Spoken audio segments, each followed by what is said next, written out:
Welcome. I'm Rachel Gold from Ingenuity Marketing Group, and I'm here with Wendy Nemitz, our principal and founder. And today we're going to be talking about how to flaunt your differentiators.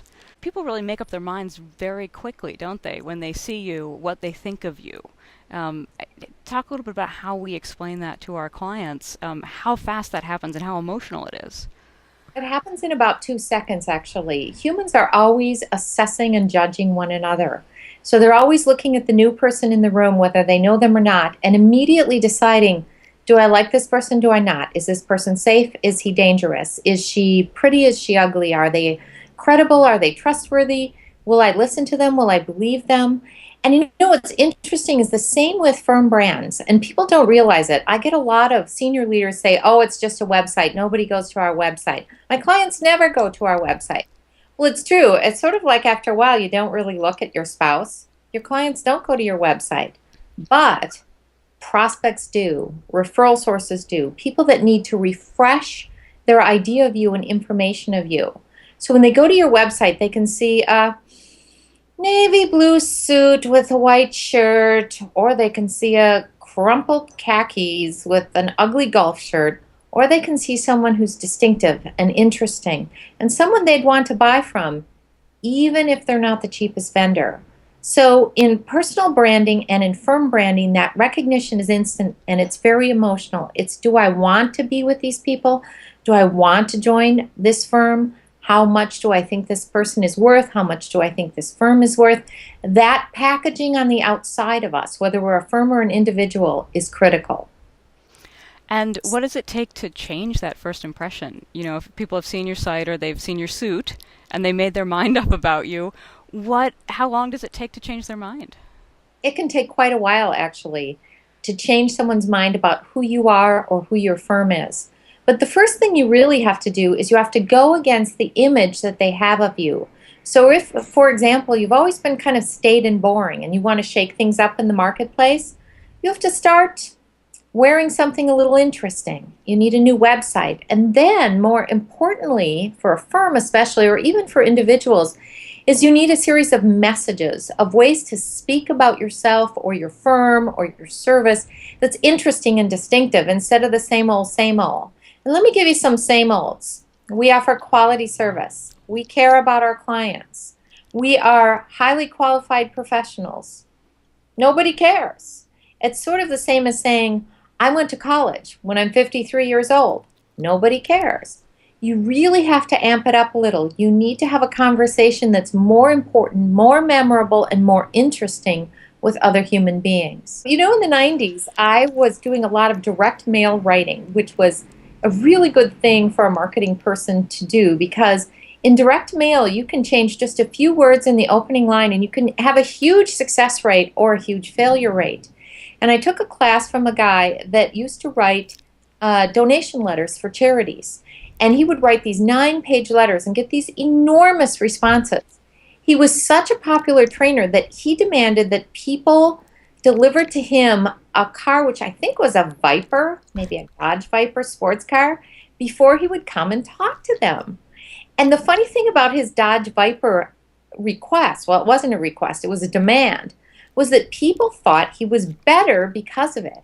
So sometimes when you package yourself well and you price yourself well, people really perceive the value. Now, I'm not saying you don't have to deliver because I remember a lot of things I learned in that class from him. But delivery just isn't enough. You really need to be able to ask for something more and then you'll get it. Because for sure, if you're the cheapest in the market, you won't get it. Well, let's talk about flaunting versus humility. Because I think one of the problems we have a lot is that we work with a lot of firms who are really good at what they do and really humble.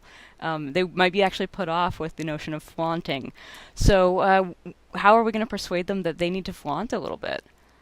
You know, this is the humility firm, and I have worked with so many humility firms, meaning when they talk about themselves, they're actually uncomfortable.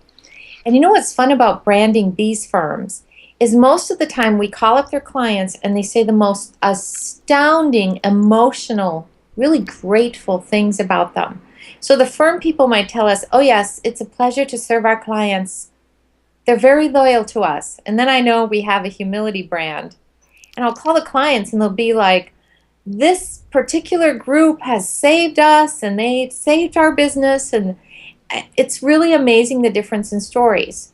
And what I tell people who have a humility brand, either personally or professionally in their firm, is you really have to consider if you constantly understate who you are and the value you bring, you're you're kind of leaving your prospects out in the cold for people who brag more and deliver less. And so you really have to think about the good of all the prospects out there and how much better off they would be working with you or your firm when you get too humble. In a way, too humble is self-serving. It allows you to be quieter and shyer and maybe work less, but it sure doesn't help other people and other prospective clients out in the market.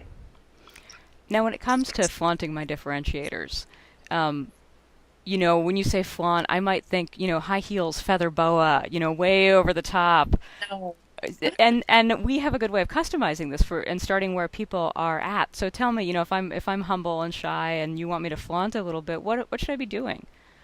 Well, I think that the most important thing is you should be doing something that is just slightly out of your comfort zone. So if you as the firm have always been the most conservative firm in town, the last thing you want to do is, flash a feather boa. It would look inauthentic. And so it's usually a process of discovering what your prospects and your clients really value about you, and you saying, oh, do I really do that? And being able to really authentically understand the value you bring rather than flaunting. I think flaunting is more of a marketing term that is trying to push our more humility-based clients to just get out there a little more and maybe say it a little more and package themselves a little more expressively. But it doesn't mean be someone you're not. If you are truly a humility firm, let's just package that up in a way that really looks great and that people that would appreciate that value will understand that's what you stand for, and it will provide a real light for them to buy from. So, Wendy, what are the 5 steps that firm-wide that you should take if you haven't differentiated yourself as a firm in the past and you want to get started? I think the very first thing you should do if you want to differentiate yourself is understand that you won't be able to do it alone. Every time we've worked with firms and we said, what makes you different? What makes you unique? They give us one of two answers. Either they say, I don't know.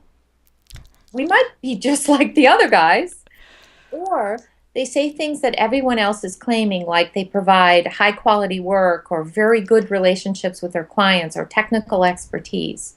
And so the very first thing you have to understand is coming up with, like putting all the firm leaders in a conference room and locking them in until they come up with differentiators, absolutely will come up with boring differentiators and things that don't really make a difference to the market. You really have to get some outside voices, and you have to understand what your clients and prospects value about you. The second thing I would say you have to do is you have to put that in interesting and sticky language.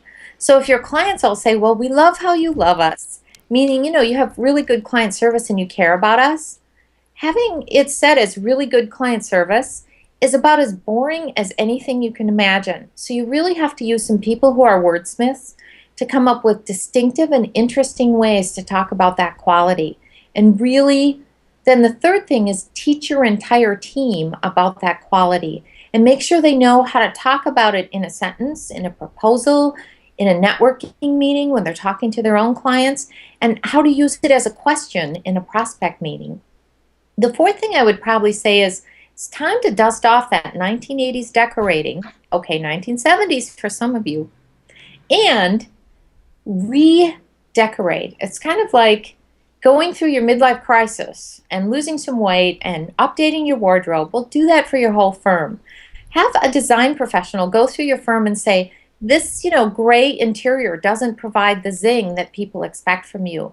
Have some people who are from the outside give you some very candid feedback.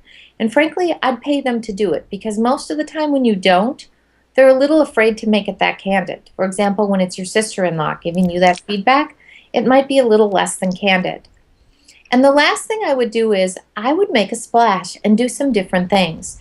If I've developed the messages, if I've taught my entire team, if I've redecorated my firm, And I've redecorated especially my online presence because that is so important.